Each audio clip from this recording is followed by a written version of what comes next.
Hello Pisces, how are you? Welcome to your Taurus season reading. It's a little bit late. I'm trying to figure out a good schedule of getting these readings done, which should be pretty fucking easy seeing as though I'm at home most of the time. So let's get into your reading for May 2020. I know you all are feeling it. There is a lot of global and community grief going on, and I feel like y'all are feeling it. So let's see how you all are doing and how maybe we can help you all. King of Swords. Okay.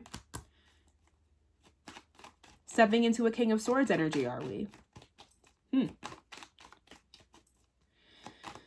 Maybe becoming a bit more analytical, becoming a bit more rational, becoming a bit more realistic, right? And how you're seeing things. Or in terms of communication, you all are being extremely direct and blunt and almost kind of harsh right now, which I kind of like for you all.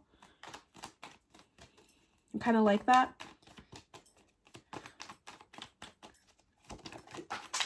Okay. Six of Swords, Moon, and the Lovers. Okay. Or Six of Wands, excuse me. You have the Six of Wands here. So whatever this communication is, if this is communication, yes, it goes well. You kind of get what you want out of it. But then immediately following that, we have the Moon. So even though there is this immediate success after this King of Swords moment of maybe you all being very direct or being very clear, that then you enter into, there is success, there is feeling sort of on top of the world, feeling like a boss, and then entering into this Moon energy, which then sort of creates, did I do the right thing? Should I have said that? Second guessing, right? I'm reading the Moon as you all kind of moving from this moment of success and moment of winning into maybe a brief moment of confusion. That's a literal reading of it. Another way of reading this is, yes, the success is there and stays there. And the full moon, the moon cycles for this month, for the month of May. I don't know after the Scorpio full moon when the next new moon is going to be in Gemini. I'm assuming it's at the very end of May. I'm not sure. I think so. I think we already had a new moon in Taurus, if I'm not correct. But this moon here, followed by the Lovers, a deepening of a relationship, a deepening of a bond at the moon cycle, at the full moon cycle. Potentially the Gemini new moon cycle, which would make sense because the Lovers is also the Gemini card. So yeah, I would keep a lookout for new opportunities in love, new opportunities, I would say, with creative projects that you're laying the groundwork for right now. And what might happen as we approach the Gemini new moon.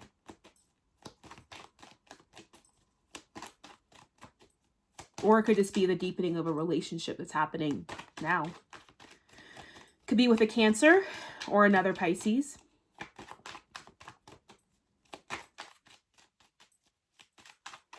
Let's see what else. Y'all are feeling kind of secretive today, huh? Yeah. So, oh, I just got a text. Nine of Wands. So, okay, so yeah, maybe my initial sort of reading on the Six of Wands energy, feeling on top of the world initially, and then sort of maybe later on feeling like the Nine of Wands energy of like, oh, I said that, or I had to have a really difficult conversation. And even though I walked away feeling really, really, really fucking boss, deep down inside internally, I felt very confused. I felt very unsure. And very unclear as to whether or not I did the right thing. So also maybe some experiencing some fear really moving into this new relationship, right? This deepening, this moon and this lovers that is creating this walking into the unknown, walking into a deepening of a relationship that, when that happens, I think we always tend to idealize, oh, I want the relationship. I want to fall in love. I want to do it. And then we're doing it and it's great. And then comes a moment where like, no, shit's really real. Like, it's not just like being in love isn't just being in love. Being in love is also going to kick up all of the old feelings, all of the insecurities, all the vulnerabilities, all of the trauma, all the childhood shit, right? There are things that come up for us in relationships, especially even when the relationship is going really, really, really well. It could bring up sadness and mourning over the things that we didn't get as children, right? So I feel as though in the beginning of the season, beginning of the month, earlier in the month, you all communicated and said what you had to say to somebody, and it was victorious, right? Good job. Like you said, you did what you had to do.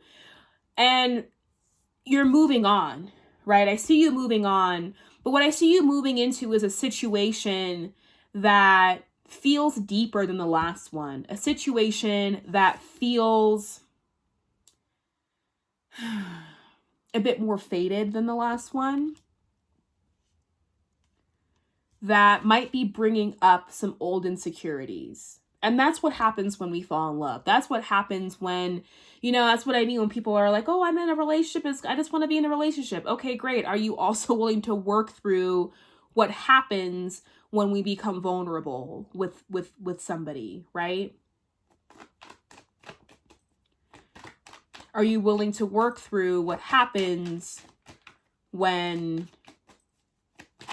old shit is triggered? Yeah, what are you going to do about it? Are you going to then just sort of be like, well, I don't want anything at all, and then turn down the universe's offer? I stay away from this energy, right? It's okay to be here. It's okay to be in this Nine of Wands, because at least here in this Nine of Wands energy, this person, this figure is still willing to venture out and to see what is available, what is possible, regardless of past injuries, regardless of past, of the need to communicate harshly, right, in the past, right?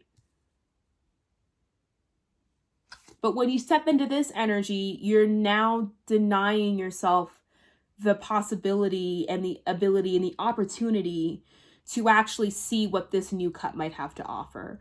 So this is what I mean, is that sometimes if you're going to do this, if you're going to be here and communicate, and if you're going to be here and be harsh, then you better be really clear about it, and you better be ready to accept, okay, then I'm going to move on, right? Because I think oftentimes we'll be harsh, and sometimes we'll say the things, and I say we because I'm an Aquarius Pisces cusper, so I can kind of understand this. Sometimes we say the things and we can be harsh, and then there is a little bit of backpedaling or backtracking of like, oh, of regret. Well, what if I would have said it differently? Or what if this would have happened? Or what if, and the ruminating that kind of, that you and Aquarius both share, that quality of overthinking, that quality of getting stuck in the fantasy of what could have been had I done this thing differently, or if this thing looked differently. This thing is real. This thing is not a fantasy that you have created, right? Now, the moon might shed some more light on it in a harsh way, right? The moon might bring up some facts and some realities about this relationship that might be a little bit uncomfortable to face. But that's the thing, is that you all also have to move away from this idealized fantasy of a partner, right? That especially if you have Pisces, Venus in Pisces, like the idealizing of your partner just keeps you here all the time. You actually never ever end up in a relationship because you're constantly idealizing the people that you're with or that you're dating, and nothing can ever move forward because that person is never ever able or capable of meeting that fantasy whatsoever.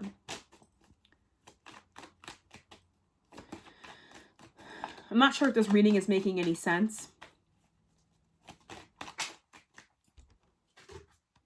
Page of Pentacles. Yeah, whatever this is that you're turning away, I feel like has a lot to do with this. And I feel like it's an actual legitimate substantial offer. It's a pentacle. And it has the ability to grow into more and more pentacles, but it's a legitimate offer. It's not, it's in the very, it's in the beginning stages, right? Nonetheless, the connection is deep.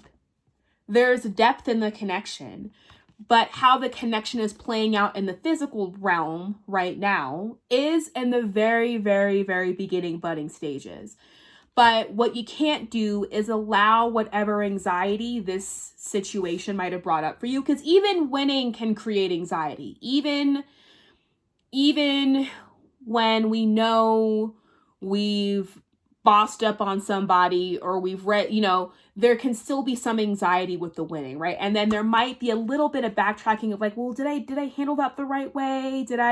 Should I have closed it off? Yes. Yeah. You did the right thing. You absolutely did the right thing. So whatever this new offer is, this new opportunity that's coming into your life, it's in the very, very early budding stages, but it has potential. So any last closing advice or guidance for Pisces for May 2020? Yeah. Whatever you're worrying about, whatever you're wondering about, whatever has you in this Nine of Wands and Four of Cups energy, it sorts itself out. The card of karma will come and sort itself out. And your only job is to do the Pisces thing that you do and to have absolute faith in the construct, absolute faith in source, absolute faith in the fantasy, whatever you want to call it, and take that leap of faith. So yeah, the Six of Pentacles is definitely, this situation is also going to be a very balanced one. And whatever work or effort you might have put into this situation that you've had to successfully march away from, I wouldn't worry about it too much. You get it back tenfold. All right, Pisces, that is your reading for May 2020. And I will see you all for Gemini season in June. Love you. Bye.